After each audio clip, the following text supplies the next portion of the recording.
500 વર્ષ સુધી લડ્યો છતાંય ઝૂકો નહીં ક્યારે. એ રાજપૂતો છે આ.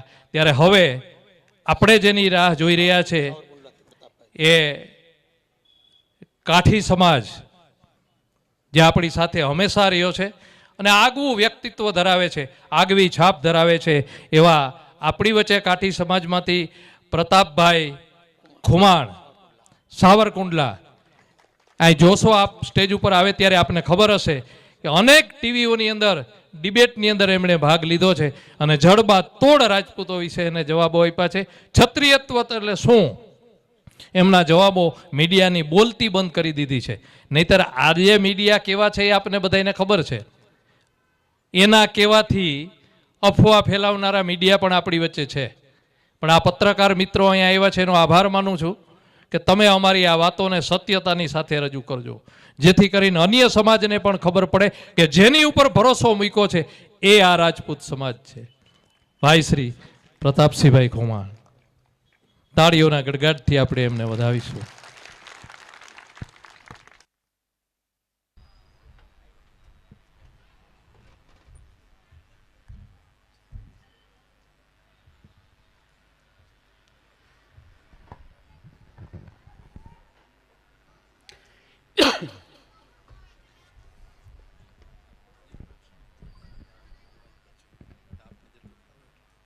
હાઈટ ઓછી છે મારી, પણ ફાઇટ વધારે છે.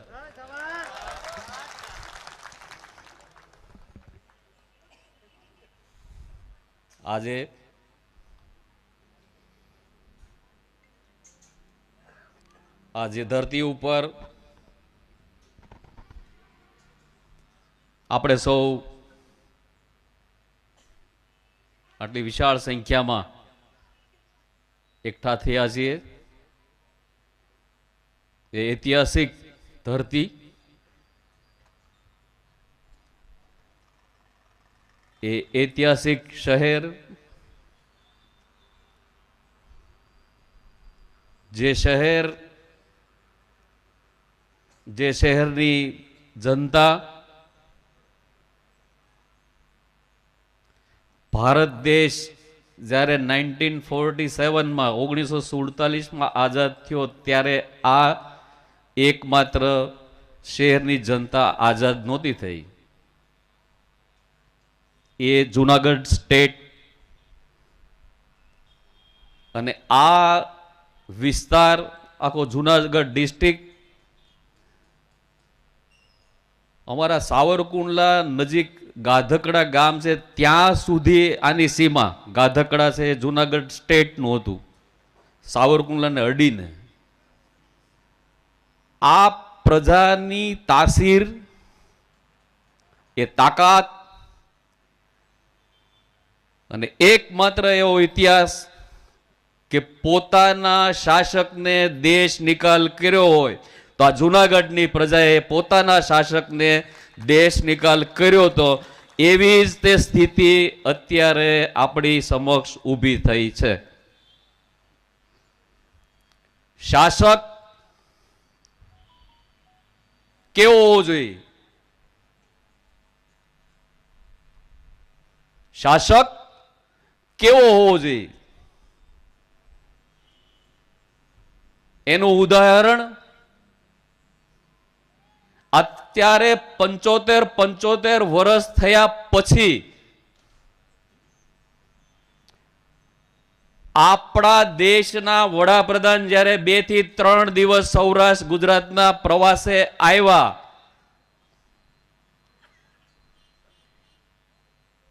જામનગરની અંદર ઉતર્યા અને જેણે 75 વર્ષ પહેલા પોતાનું સર્વસ્વ અર્પણ કરી દીધું છે એમના બંગલે શીશ નમાવવા માટે ગયા આ શાસક.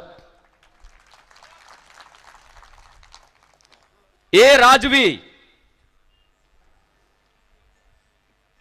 મને ઘણા મિત્રોએ તરત ને તરત, અને આ તો એવું છે ને કે આટલા સમયથી લાખો ક્ષત્રિયો રોડ ઉપર છે, એના સુધી વાત પહોંચતી નથી, એના વિશે એક હરફ બોલતા નથી.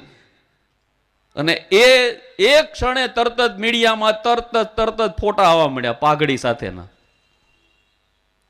કે જામ સાહેબે પાઘડી પહેરાવી દીધી એટલે વાત પૂરી થઈ ગઈ. મને તરત જ, મને તો મીડિયામાંથી ફોટો આવ્યો, મને કે જોઈ લ્યો આ. એટલે મેં તરત જ કીધું કે તમને રાજપૂત ક્ષત્રિય સમાજની પરંપરા, એની રહેણી કેરી, એની અસ્મિતા, એનો તમને ખ્યાલ નથી. તમે ઇતિહાસ વાંચ્યો નથી, ઇતિહાસ જાણ્યો નથી કે આ એ રાજપૂત સમાજ છે, એ ક્ષત્રિય સમાજ છે કે પોતાના આંગણે પોતાનો જાની દુશ્મન આવે તો પણ એની આગતા સ્વાગતા કરે, એ આ સમાજ છે. દૂર જવાની જરૂર નથી. કુંડલા જોગીદાસ ખુમાણ અને ભાવનગર વજેસનજી ઠાકોર એકબીજાના દુશ્મન. ઇતિહાસ સાક્ષી પૂરે છે. આ કોઈ કહેવાયેલી કે બનાવટી વાત નથી. ઇતિહાસ સાક્ષી પૂરે છે કે એ બંને દુશ્મન હોવા છતાં જ્યારે એકબીજાની ઘરે જાય ત્યારે ભેટીને મળતા હતા. આ રાજપૂત સમાજ છે. ત્યારે આ દેશ, આટલા કરોડની વસ્તી ધરાવતો દેશ, આવો યશસ્વી આપણો હિન્દુસ્તાન, એનો વડો, એ વ્યક્તિ કોણ છે એ મહત્વનું નથી. વડાપ્રધાન પદ મહત્વનું છે. આપણા દેશનો વડો છે એ મહત્વનું છે. એ વ્યક્તિ કોણ છે એ મહત્વનું નથી. ત્યારે સારા એ રાજપૂત સમાજનું માથું ગર્વ સાથે ઊંચું થાય એવું કામ, એવું ગૌરવશાળી કામ, જેની માટે મને પણ ગૌરવ છે, એવું આપણા જામ સાહેબે કરી બતાવ્યું કે આટલા વિરોધ જેની સામે છે એ વ્યક્તિ એમની પાસે આવ્યો છે ત્યારે શીશ નમાવા માટે આવ્યો છે. ત્યારે એ વ્યક્તિ કોણ છે એ મહત્વનું નથી. એની સાથે પદ જે જોડાયેલું છે એ પદની ક્યારે ગરિમા, એનું અપમાન થવું જોઈએ નહીં. અને અત્યાર સુધી આપણી રાજપૂત સમાજની જે સંકલન સમિતિના દરેક મોવડી મંડળ, 92 સંસ્થાના પ્રતિનિધિઓ જ્યારે વાત કરતા ત્યારે એમ કહેતા કે આપણા દેશના વડાપ્રધાન જે શીર્ષસ્થ નેતૃત્વ છે એને અમે દેવ માનીએ છીએ. તમે આપણા દેશના વડાપ્રધાન જ્યાં જ્યાં સભા કરી ત્યાં એક પણ પ્રકારનો કાંકરી ચાળો થયો નથી. એ એમની ગરિમા જાળવવામાં આવી છે, નહીં કે અમે નપુસંગ છીએ. પણ પદની ગરિમા જાળવવામાં આવી છે. હવે વાત આવી કે ભાઈ પાઘડી પહેરાવવામાં આવી એટલે વાત થઈ ગઈ પૂરી. ના, મેં કીધું ભાઈ પાઘડી એ અસ્મિતા છે, એમનું સન્માન કરવામાં આવ્યું છે. અને દેશના વડાપ્રધાને જામનગરની અંદર ઉતરીને સીધું જામ સાહેબના બંગલે જવું પડે એ તમારી બધાની તાકાત છે. એ રોડ ઉપર જે ક્ષત્રિયો છે એની તાકાત છે કે એમને ત્યાં જઈને પાઘડી પહેરવી પડે, શીશ નમાવવું પડે. અને પાઘડીની મહત્તા કેટલી એ પોતે બતાવી દીધું આ દેશના વડાએ. જાહેર મંચ ઉપરથી દેશના તમામ નેશનલ ટીવી બધે લાઈવ કર્યું, દેશની જનતાએ જોયું અને એમણે પોતાના શબ્દોમાં કીધું કે આ પાઘડી રસ્તામાં આપણા ગુજરાત રાજ્યના મુખ્યમંત્રી શ્રીએ કીધું કે ગરમી બહુ છે સાહેબ, લાવો પાઘડી લઈ લે. આ એમના શબ્દો મારા નથી બનાવેલા, એમણે કીધેલું જાહેર મંચ ઉપરથી. ત્યારે કીધું સાહેબે, મોટા સાહેબે કીધું કે આ પાઘડી ઉતારાય એમ નથી. આ મારા શબ્દો નથી, તમે ટીવીમાં જોઈ લેજો, યુટ્યુબમાં. આ પાઘડીની મહત્તા શું છે એ બતાવી દીધું. ત્યારે એનો જુદો અર્થ લેવો અને ન બીજી તમે વાત કહું કે સાહેબે આપણા સૌરાષ્ટ્રમાં લગભગ 3 સભાઓ કરી. તબે એકે સભાની અંદર રાજકોટના લોકસભા સીટના વિવાદાસ્પદ ઉમેદવારને જોયા? સ્ટેજ ઉપર ક્યાંય જોયા? આ તમારી તાકાત છે. સાહેબે દરેક જગ્યાએ ગુજરાત સૌરાષ્ટ્રમાં સભાઓ કરી, પોતાના ઉમેદવારના મત માટે કરી. બધી જગ્યાએ દરેક ઉમેદવારના નામ લીધા. આ રાજકોટ સીટના લોકસભા સીટ ભાજપના વિવાદાસ્પદ ઉમેદવારનું નામ લીધું તો મેં નથી સાંભળ્યું ક્યાંય લીધું હોય તો. આ તાકાત ક્ષત્રિયોની છે. આ તાકાત ક્ષત્રિયો જે રોડ ઉપર છે ને એની તાકાત છે. ત્યારે બીજું હમણાં થોડા દિવસોથી સ્ટેટમેન્ટ હાલતું હતું રાહુલ ગાંધી વિશે, અને તમે જુઓ તો ખરા એમ કે રાહુલ ગાંધીએ દક્ષિણ ભારતની અંદર કોઈ સભાની અંદર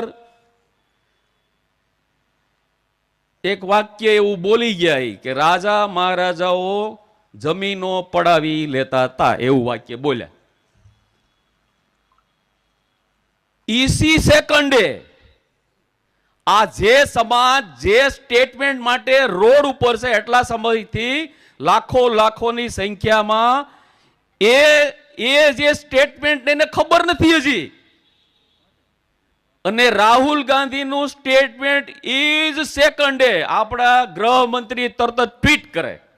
એને કેટલી બધી લાગણી આવી ગઈ, આપણા સમાજ પ્રત્યે લાગણી આવવા મળી, બધાને ઉભરા આવવા મળ્યા, તરત વિડીયો આવવા મળ્યા, ટ્વીટ આવવા મળ્યું કે રાહુલ ગાંધી આમ કરે. કે દેશના વડાપ્રધાને તરત જ એ વાક્ય લઈ લીધું.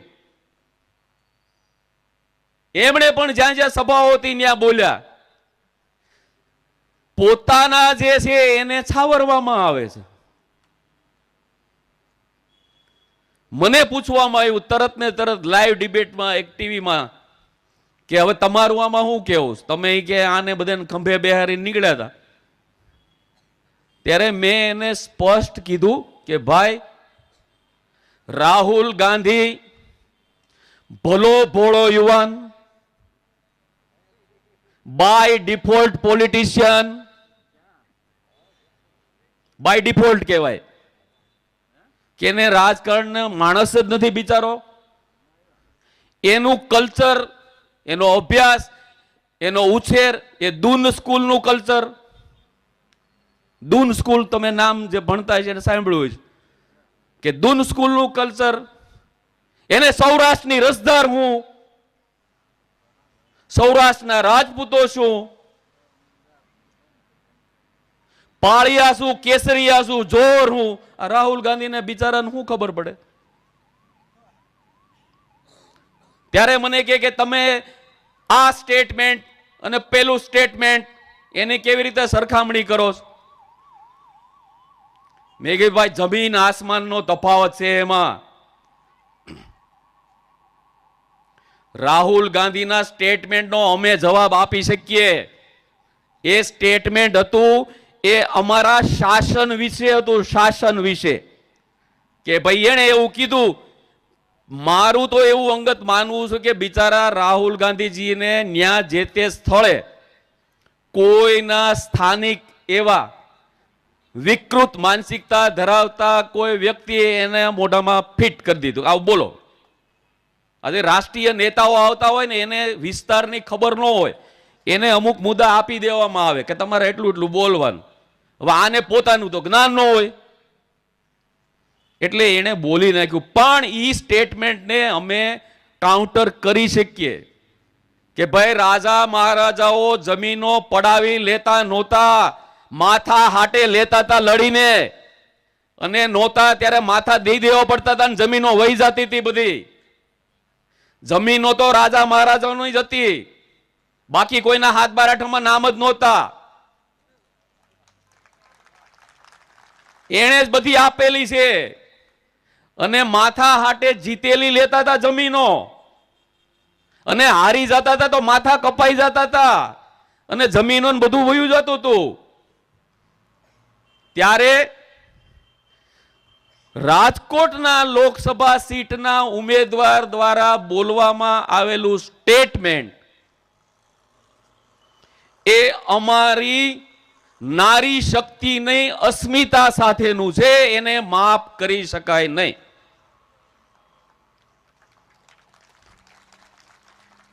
એ વાક્ય 11 શબ્દોનું ખાલી વાક્ય છે. તમે બરાબર ગણો ને તો અંગ્રેજીથી ચાલુ થાય ને કર્યા ત્યાં સુધી તમે શબ્દો ગણો 11 જ છે ખાલી. કેટલા? 11 જ. માત્ર ને માત્ર એટલા 11 શબ્દોએ આખું મહાભારત ખડું કરી દીધું. બીજી વાત કે રાહુલ ગાંધી અને રૂપાલાજી એની સરખામણી થઈ શકે નહીં. ઉંમર પ્રમાણે ન થઈ શકે, રાજકીય કારકિર્દી પ્રમાણે પણ નહીં શકે. રાજકોટ લોકસભા સીટના ઉમેદવાર જે વિવાદાસ્પદ ઉમેદવાર છે, એમનું જે ઉછેર થયો, એમનું બાળપણ, એમની યુવાની, એમનું આખું રાજકીય અસ્તિત્વ જે વિસ્તારમાં એનો ઉછેર થયો એ ગાયકવાડ સ્ટેટ એટલે કે અમરેલી, એ રાજકીય પછી સામાજિક પછી પહેલા તો એ શૈક્ષણિક અગ્રણી છે. એમની શરૂઆત માધ્યમિક શાળાના પ્રિન્સિપાલ તરીકે થયેલી, અને મને જ્યાં સુધી માહિતી છે ત્યાં સુધી સાયન્સ ગ્રેજ્યુએટ છે. રામાયણના પ્રખર જ્ઞાની છે, રામાયણના પ્રખર. એમને જે સ્ટેટમાં ઉછેર થયો, ગાયકવાડ સ્ટેટ બાજુમાં ભાવનગર સ્ટેટ, ઓલી બાજુ રાજકોટ સ્ટેટ, આ બાજુ જુનાગઢ સ્ટેટ, આ બાજુ નાનું એવું કુંડલા સ્ટેટ, એની વચ્ચે એમનો ઉછેર થયો. એમને રાજપૂત શું છે, ક્ષત્રિયો શું છે, ક્ષત્રિયોની અસ્મિતા શું છે, એનું પૂરેપૂરું જ્ઞાન છે. હું ને તમે આપણે મુંબઈ ગયા હોય, મુંબઈ, હું ને તમે આપણે કોઈ મુંબઈ ફરવા ગયા હોય ને રોડ ઉપર ચાલ્યા જતા હોય ને કોઈક મોટરસાયકલ અડાડે આપણને, પછી કે આમ હામું જોઈને હાલે સીધો, આમ આપણે કઈ બોલીએ? ન બોલી. કેમ? મુંબઈમાં એ ક્યાં આપણને ઓળખે? આપણે કોણ છે એમ એ આપણને ઓળખે છે, આપણે કોણ છે એમ. તકલીફ ક્યારે થાય? આપણને પૂરેપૂરા ઓળખતા હોય, પેઢીઓથી ઓળખતા હોય, અને ઈ એક શબ્દ બોલે ને એની ચોટ લાગે. ત્યારે મેં કીધું ભાઈ એમનું સ્ટેટમેન્ટ એ ચોટ લાગી ગયેલી છે વાત, એને ઈ લોઢામાં લીટો કહેવાય, એને કોઈ રીતે નીકળે નહીં. અને એના અમે અત્યાર સુધી આ રાજપૂત સમાજને લાખો લાખો સલામ કરવી પડે, આ યુવાનોને લાખો લાખો સલામ કરવી પડે. હું હતો રાજકોટ અસ્મિતા સંમેલનની અંદર, હું હતો. હું પોતે 5 કિલોમીટર મારી ગાડી દૂર રાખીને ગયો તો સ્ટેજ ઉપર, 5 કિલોમીટર. અને મને ખબર નહીં પહોંચાશે કે નહીં, પહોંચાશે કે નહીં. અને મેં મારી નજરે જોયેલું કે 10 કિલોમીટર સુધીથી માણસો રિટર્ન વયા જતા તો પહોંચે એમ જ નહોતા. 10 કિલોમીટર સુધી જે સ્થળે સંમેલન હતું રતન પર, ત્યાંથી ગ્રીનલેન્ડ ચોકડી રાજકોટ, ત્યાં સુધી ગાડીઓની લાઈન હતી. મારો કહેવાનો ભાવાર્થ કે આટલા ક્ષત્રિયો ઉભા ને સાથે ભેગા થયા. મેં ત્યાં પણ બોલ્યો હું કે ભાઈઓ તમે આટલી મોટી સંખ્યામાં આવ્યા છો, આવો છો ત્યારે તમે એક એક બબે આવ્યા, પણ જાશો ત્યારે એક સાથે જશો ત્યારે મહેરબાની કરીને એક કાકરી હલવી જોઈએ નહીં, એક કીડી મરવી જોઈએ નહીં. અને સરકારની જો મનસા કેવી હોય, હું તો ત્યારે ત્યાંય બોલ્યો તો મંચ ઉપરથી કે એ સંમેલનની અંદર બંદોબસ્ત માટે આખા ગુજરાતમાંથી વીણી વીણીને રાજપૂત ક્ષત્રિય અધિકારીઓને મૂકવામાં આવ્યા હતા. શું કામ?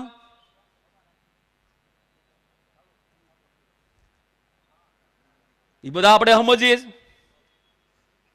કે આ સમાજ ભેગો થયો છે. શાસકોને શું હતું કે આ સમાજ આટલી સંખ્યામાં ભેગો થાય છે, આખા છાનામાના ઘરે જાય નહીં અને વર્ગ વિગ્રહ થશે. પણ આ રાજપૂત ક્ષત્રિયોને ખાસ કરીને યુવાનો જેની અંદર જે ધગધગતું લોહી છે, એને પૂરી અસ્મિતા, પૂરો સ્વયં જાળવ્યો અને મીડિયાએ નોંધ લેવી પડી.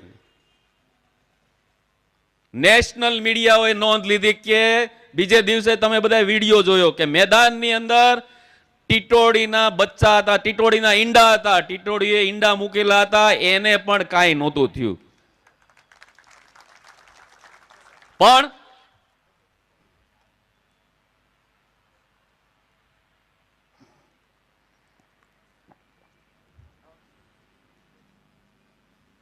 પણ આપણે ઇતિહાસમાં જોયું છે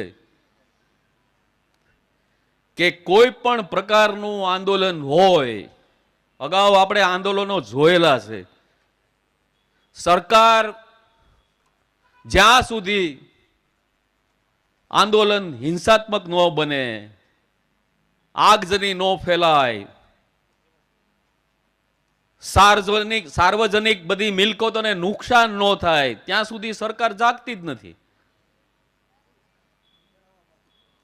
યુવાનો, નિર્દોષ યુવાનોના ભોગ લેવાય. ગાંધી ચિંધ્યા માર્ગે ચાલતું આંદોલનનો અવાજ કેમ નહીં સંભળાતો હોય? રાહુલ ગાંધીનું એક સ્ટેટમેન્ટ આખી સરકારે સાંભળી લીધું, આખી સરકાર દોડતી થઈ ગઈ. ત્યારે આટલા મોટા સમાજની લાગણી, આટલા સમાજના બહેનો, જે બહેનો કોઈ દિવસ ઘરના ઉંબરાની બહાર ન નીકળે, એ બહેનો રોડ ઉપર, મને રાજકોટમાં પ્રેસના મીડિયા મિત્રોએ મને પૂછ્યું પ્રેસ મિટિંગમાં કે બહેનો રોડ ઉપર છે તો એમની સલામતીની ચિંતા તમને બધાને નથી? મને આવું રાજકોટમાં પ્રેસ મિટિંગમાં પૂછવામાં આવ્યું. ત્યારે મેં એમને એવો જવાબ આપ્યો કે અમારી બેન, અમારી દીકરી, માતા એ બીજાના રક્ષણ માટે સક્ષમ છે ત્યારે પોતાનું સ્વરક્ષણ તો કરી શકે ને.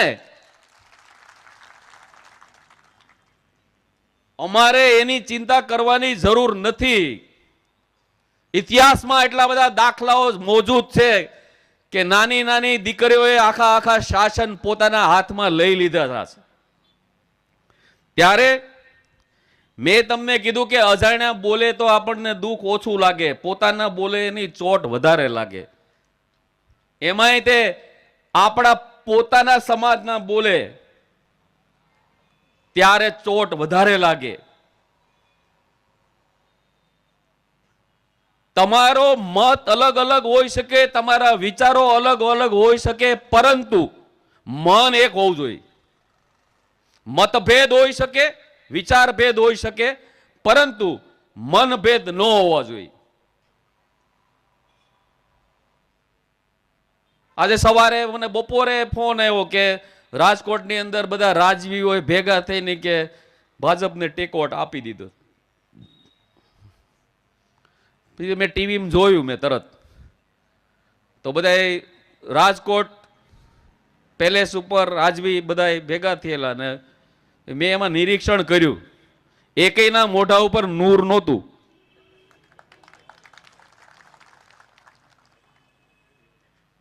એકેય રાજવીના મોઢા ઉપર નૂર નહોતું અને મીડિયા સમક્ષ પરેડ કરાવવામાં આવીને તો પકડવા પડતા હતા. ઓલા ભાઈ અહીંયા આવો, સાહેબ અહીંયા આવો, અહીંયા આવો, અહીંયા બધા ભાગતા હતા.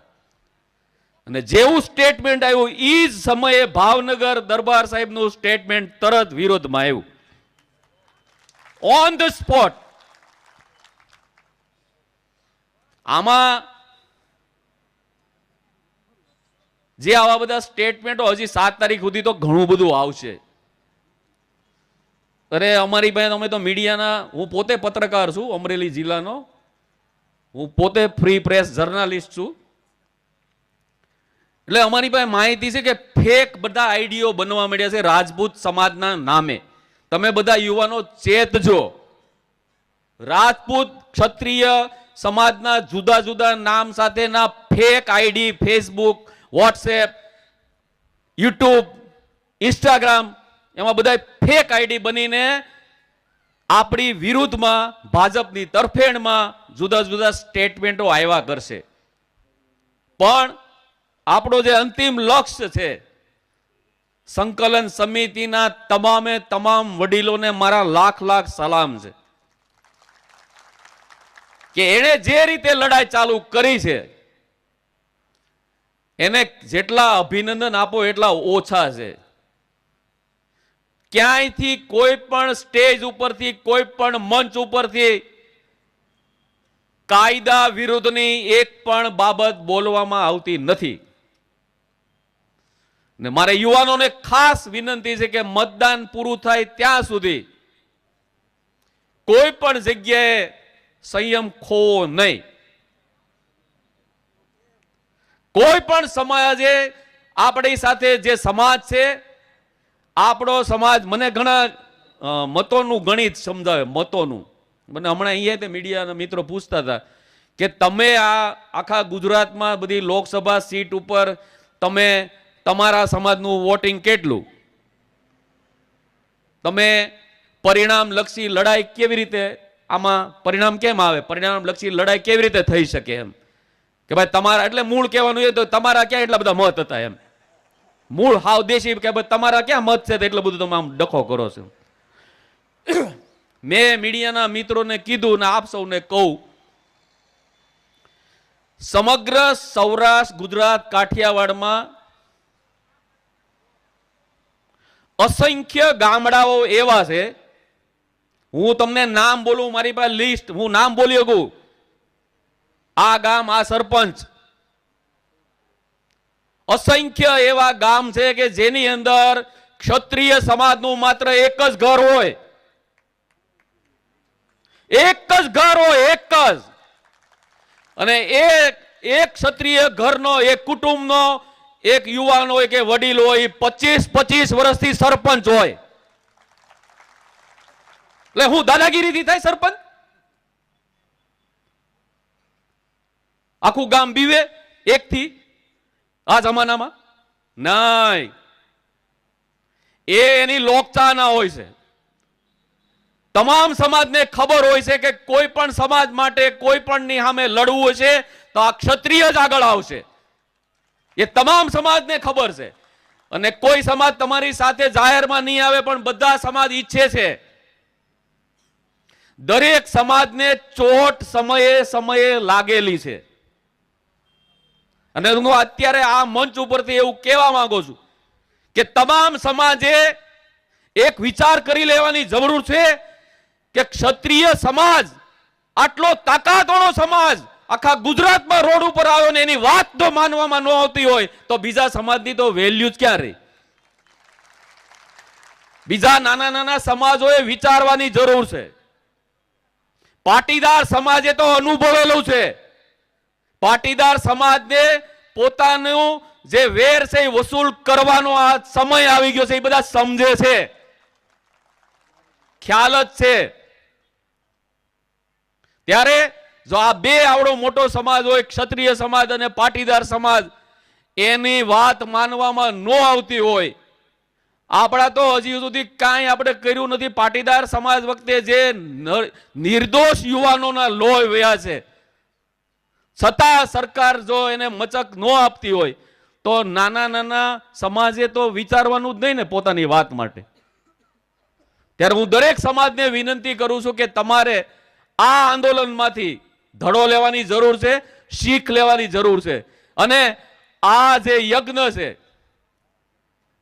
આપણા સંકલન સમિતિના પ્રવક્તા કનકસિંહ ને કરણસિંહ એ કહે છે ને અશ્વમેઘનો ઘોડો છે.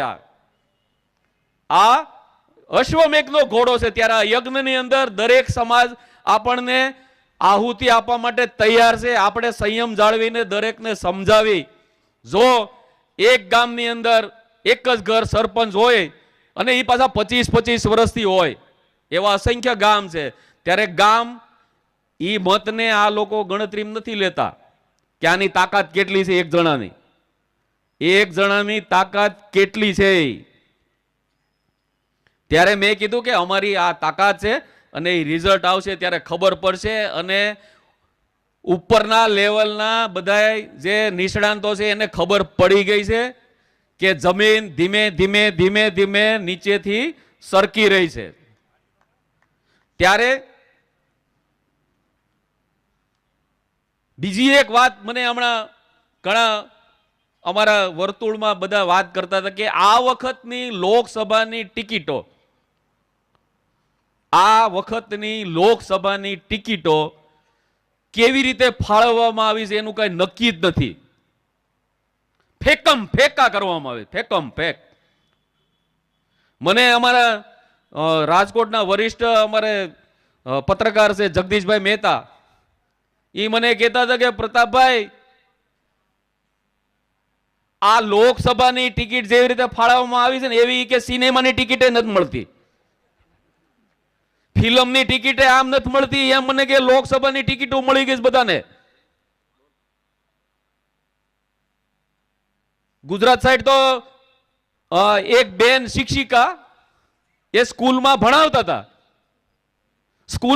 ચાલુ સ્કૂલમાં ભણાવતા હતા.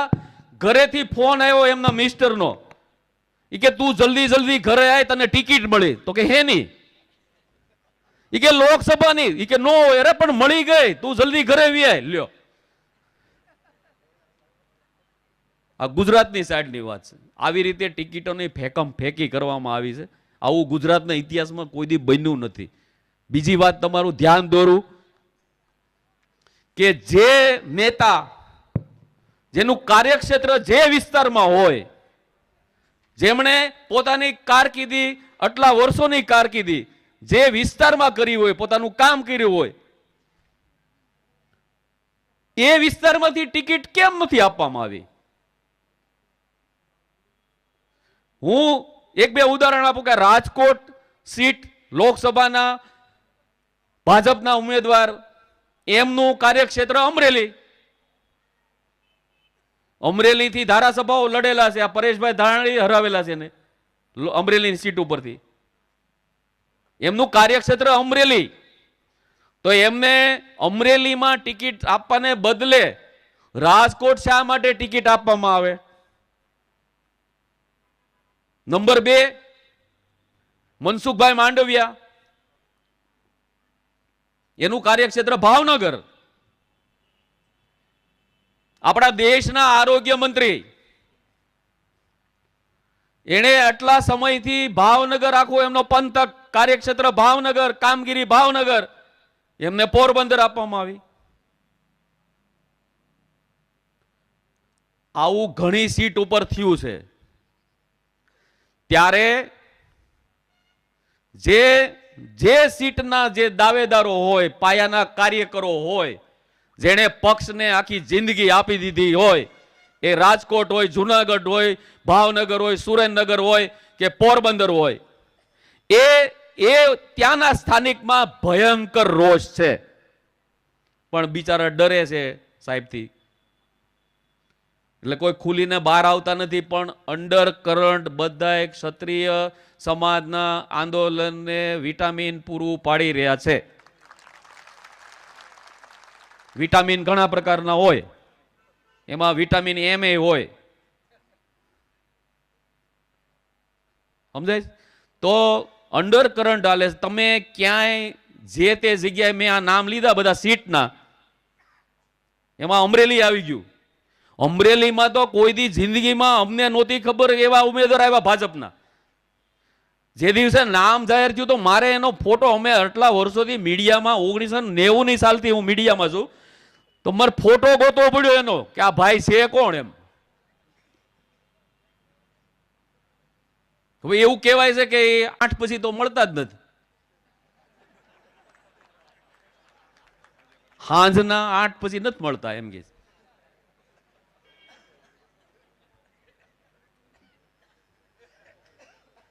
હવે ત્યાંના ધુરંધરો બધાય, ત્યાંના ધુરંધરો દાવેદારો બધાય છાના મના ચોપ થઈ ગયા. બધા ઘડીક તોફાનો કર્યા. તમે ટીવી મીડિયામાં જોયું છે કે હામમાં તોફાનો થયા હતા, નો થયા હોય એવા તોફાનો બથો બથ આવ્યા હતા. બધા મારા મારી હતી, હોસ્પિટલોમાં દાખલ થયા હતા. હા, હવે એ દબાવીને સમાધાન કર્યું, પણ એ સમાધાનને સમાધાન કહેવાય? એ તમામે તમામ અંડર કરંટ કામ હાલે. એ જ્યારે 4 જૂને રિઝલ્ટ આવશે ત્યારે ખબર પડશે. હું તમને એ વાત કરતો હતો કે આપણા પોતાના હોય ને એનું દુઃખ થાય. હું એક ડિબેટમાં હતો, ગુજરાત તકમાં કેમાં હતો, ને સુરેન્દ્રનગર બાજુથી એક ભાઈ યુવાન છોકરો કોલેજનો, મને લાગે પ્રોફેસર, એ મારી યાર ડિબેટમાં, આપણે વ્યક્તિગત તો પરિચય હોય નહીં, રે મને શરમ થાય, મને પોતાને શરમ થાય, મને દયા આવે. તમે જેણે જોયું હોય છે ખબર છે, એણે એવી રૂપાલા તરફેણમાં વાતો કરી, પાઠ્યપુસ્તકમાંથી ફલાણામાંથી આ લાવો આ લાવો ના લાવો. એલા મેં કીધું તું ક્ષત્રિય છો?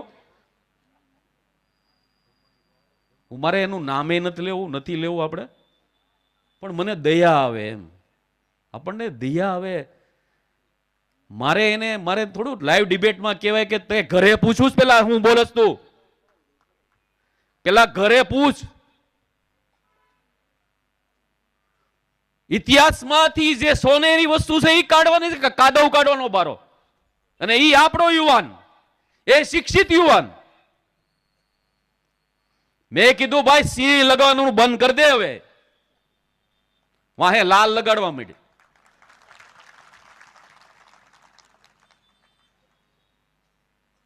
મને એક વાત યાદ આવી આના ઉપરથી કે એક બજારની અંદર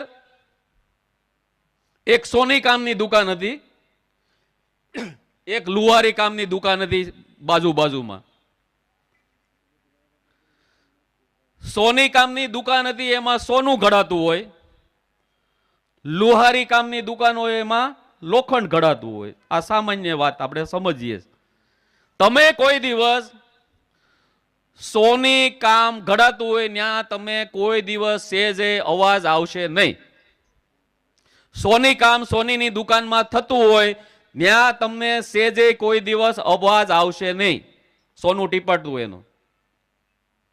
એની વિરુદ્ધમાં લુહારી કામની જે કામ હાલતું હોય ત્યાં કાન પડ્યું સંભળાય નહીં તમને. આ બધું અનુભવ્યું છે આપણે કે લુહારી કામની દુકાન હોય, લુહારી કામ થતું હોય, લોઢું ટીપાતું હોય, ત્યાં કાન પડ્યું સંભળાય નહીં, એટલો દેકારો થતો હોય, ધડાધડી. આ વાત ઓલે સોનું છે ને એને મનમાં ખટક્યા કરે. કેલા આપણે આપણી માથે હથોડાના ઘા પડે છે, આપણે ટીપે છે બધાય. આપણે તારા બોલતા નથી કાંઈ, કોઈ દી અવાજ એ કર્યો નથી. આ કોક દી કે ઓલો લોઢું ક્યાંકથી આવે ને કટકી બટકી, તો કે મારે એને પૂછવું છે કે તમે એલા હું એટલો બધો તમને આ ટીપે અવાજ હું એટલો બધો કરો છો, દેકારો માંડ્યો છે. હવે મીનવાઇલ એકવાર એક અકસ્માતે લોખંડની કટકી ઉડીને ગઈ સોનીની દુકાનમાં. એટલે ઓલું સોનું તો તક ઝડપી બેઠું હતું વાટ જોઈને. એને તરત પૂછ્યું આ વાત કે એલા અમને ટીપે છે આ દરરોજ, તે અમારો અવાજ સાંભળ્યો કોઈ દી? અમે ઉંકારો કર્યો? અને તું અમે અહીંયા અમે સહન નથી કરતા એટલા રાડ્યું નાખો છો તમે બાજુમાં. લોખંડે જે જવાબ આપ્યો છે એ આપણા સમાજના જે તત્વો છે ને એને હું કહું છું. લોખંડે એ જે સરસ જવાબ આપ્યો છે, એણે સોનાને કીધું કે ભાઈ તારી વાત સાચી છે, હવે તું મારા સવાલનો જવાબ આપ કે તને જેની માથે રાખીને ટીપવામાં આવે છે એ શેમાંથી બનેલું છે? એરણ હોય ને, એરણ ઉપર રાખીને લોઢું ટીપે તો કે લોખંડનું. સોનું શું કહે છે? લોખંડ પૂછે કે તને જેના ઉપર રાખીને ટીપવામાં આવે છે એ શેમાંથી બનેલું છે? તો કે લોખંડમાંથી. અચ્છા, તને જેના વડે ટીપવામાં આવે છે એ શેમાંથી બનેલું છે? એ કે લોખંડમાંથી. બરાબર. અમને કે તમને લોખંડમાંથી. અમને ટીપે છે નહીં તો કે એરણ, એ નહીં તો કે લોખંડની. એનાથી વડે ટીપે તો હથોડા વડે, એનું તો કે લોખંડનું. તને બીજા પારકા ટીપે છે, અમને અમારા ટીપી નાખે છે, એનું દુઃખ છે, એની રાડું નાખીશ અમે. તને તો પારકા ટીપે છે એટલે તું સાનો મનો બેઠો છો ભાઈ. અમને અમારા ટીપી નાખે છે ને એનું દુઃખ છે ને એની આ રાડું નાખીએ છીએ. જય હિન્દ, જય ભારત. આપ સૌને અહીંયા મને જે બોલાયો એ બદલ આપ અહીંના આયોજન કરતાનો ખૂબ ખૂબ આભાર. બીજું કે મીડિયાના મિત્રોને આજે 3 મે એટલે વર્લ્ડ પ્રેસ ફ્રીડમ ડે છે. આજે વર્લ્ડ પ્રેસ ફ્રીડમ ડે. એની મીડિયાના માધ્યમથી હું તમામ પત્રકાર મિત્રોને, તમામ ટીવી ચેનલના બધાય મિત્રોને ખૂબ ખૂબ આજના દિવસની શુભેચ્છા પાઠવું છું. અસ્તુ. જય હિન્દ, જય ભારત.